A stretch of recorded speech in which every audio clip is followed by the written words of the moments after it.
Thank you. Good morning. On the government side, I'm curious if you can address what you're seeing and some of the deals that you expected to close. Can you give us a sense of kind of timing on the government side? And I had a quick follow-up question for Alex.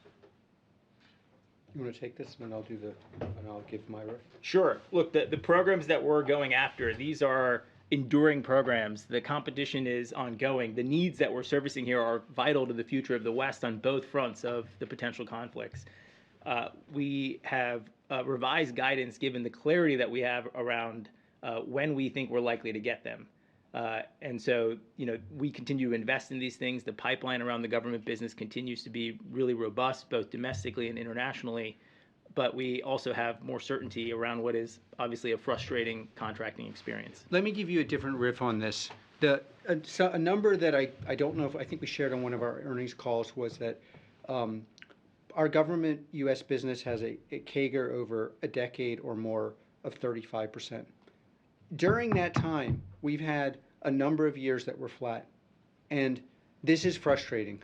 Believe me, it's more frustrating for us than anyone else because we would prefer a even lower CAGR, but having more certainty. And so, nevertheless, you can ask yourself the question, does it appear that the last 10 years were less dangerous or the next 10 years are going to be more or less dangerous than the last 10 years? So it's just a very basic view that we have. The next 10 years, the next 2 years are clearly more dangerous. America is engaged on multiple fronts. And then there's a question, does Palantir have the product market fit and access to the market?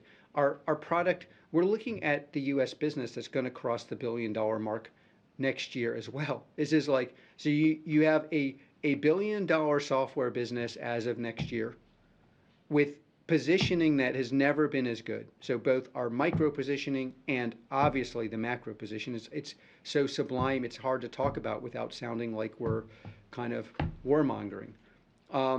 And that's why I am positing internally and externally the growth in U.S. government over a multi-year period will be at least as good in the future as it was in the past.